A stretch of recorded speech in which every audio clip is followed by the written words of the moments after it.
our first topic today. Where you want to start? I guess we could start in chronological order. We can talk about Daredevil. Okay. Quick thoughts. Fire starts off super mid, super mid. Fire to end off. I wish the show had been more like the first and last episode. Yeah. Daredevil is such a misnomer of a title because he doesn't show up until the 5th episode and is only in episodes 5, 6, and maybe 7. I might be misremembering that, but he's not in the show at all. And that's not saying that Matt Murdock is in the show, because the entire show is about Matt Murdock.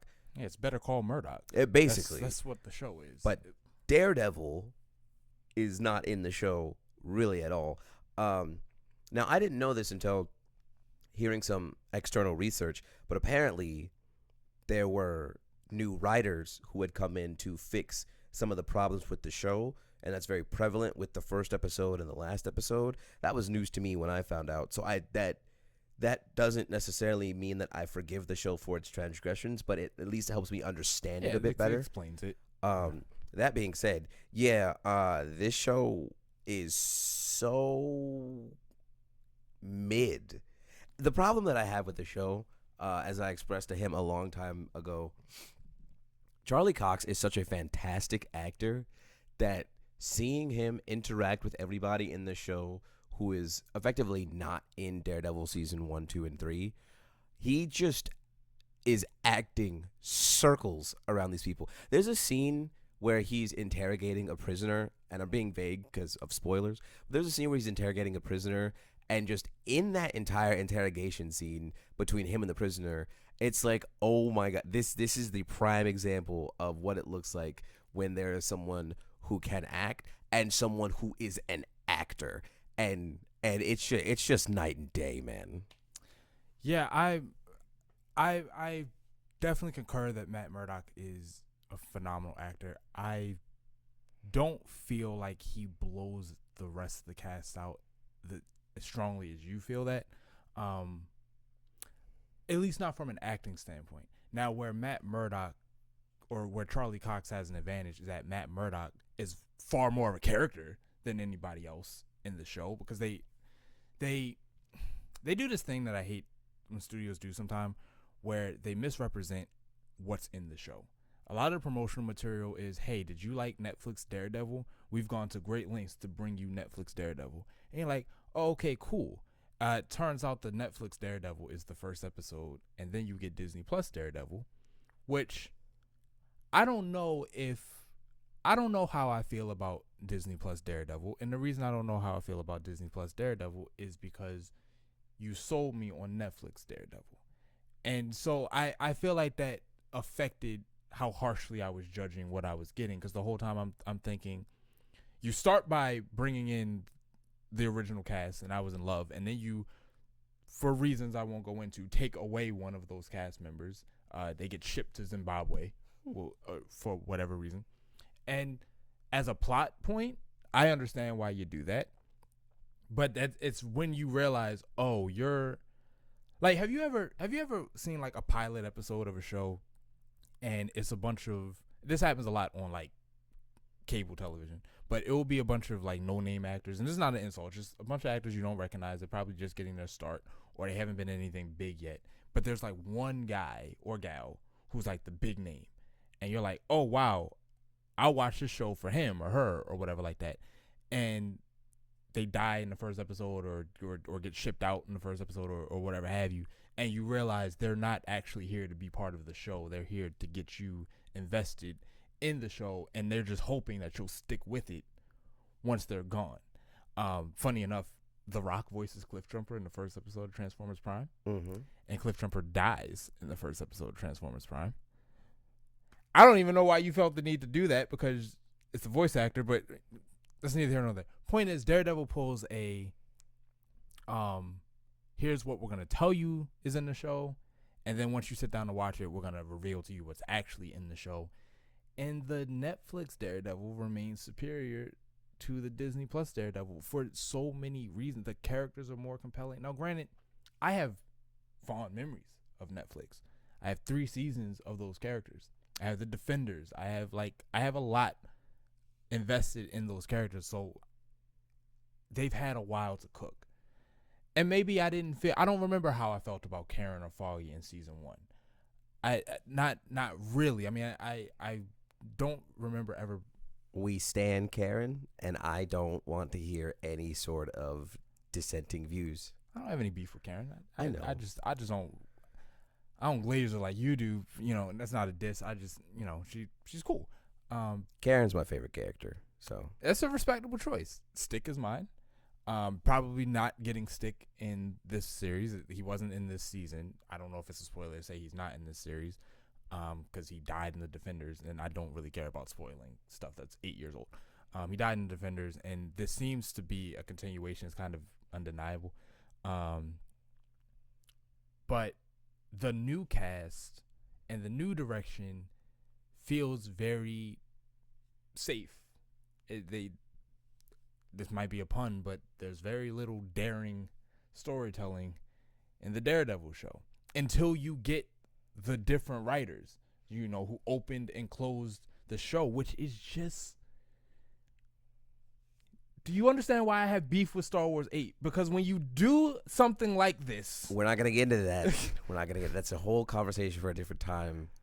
But I will say, because I was also gonna use a Star Wars analogy, the ending of this season feels very Empire Strikes Back in a good way, in that you're intrigued to see how things go from here, because we're probably going to be at the lowest point that we could be.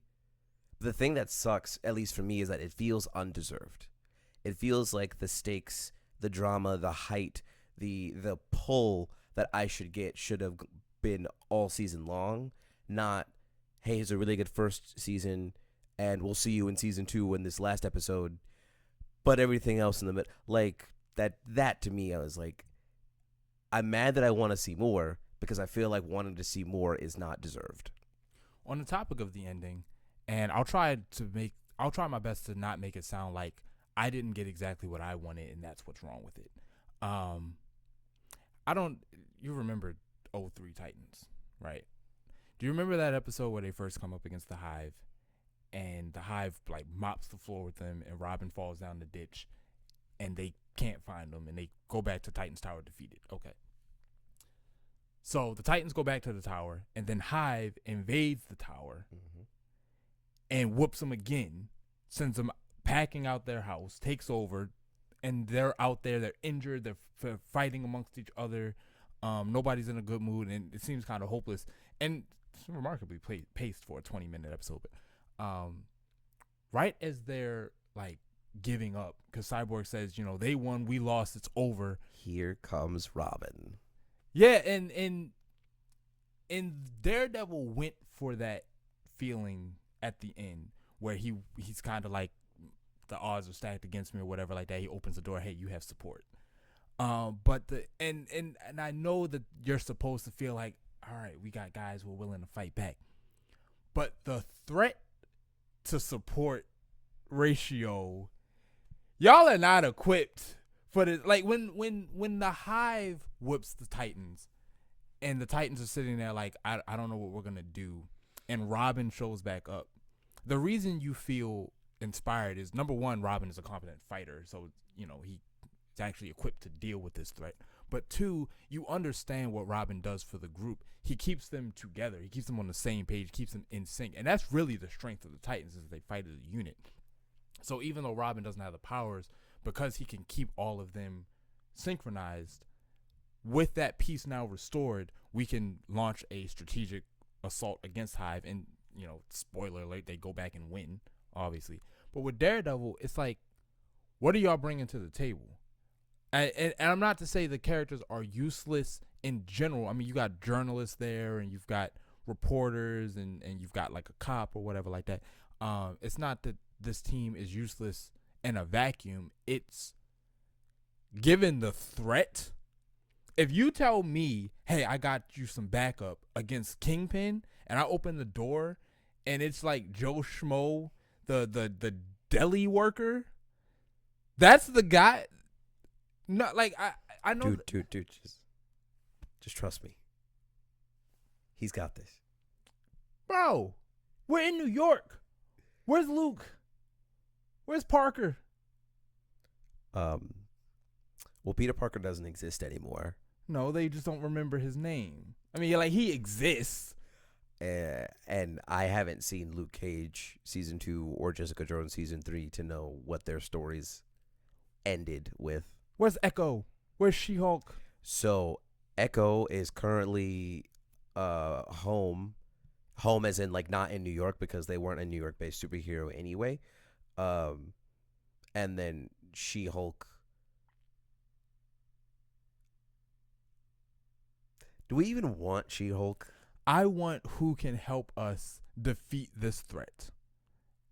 And She-Hulk can beat this gorilla-toting, head-crushing.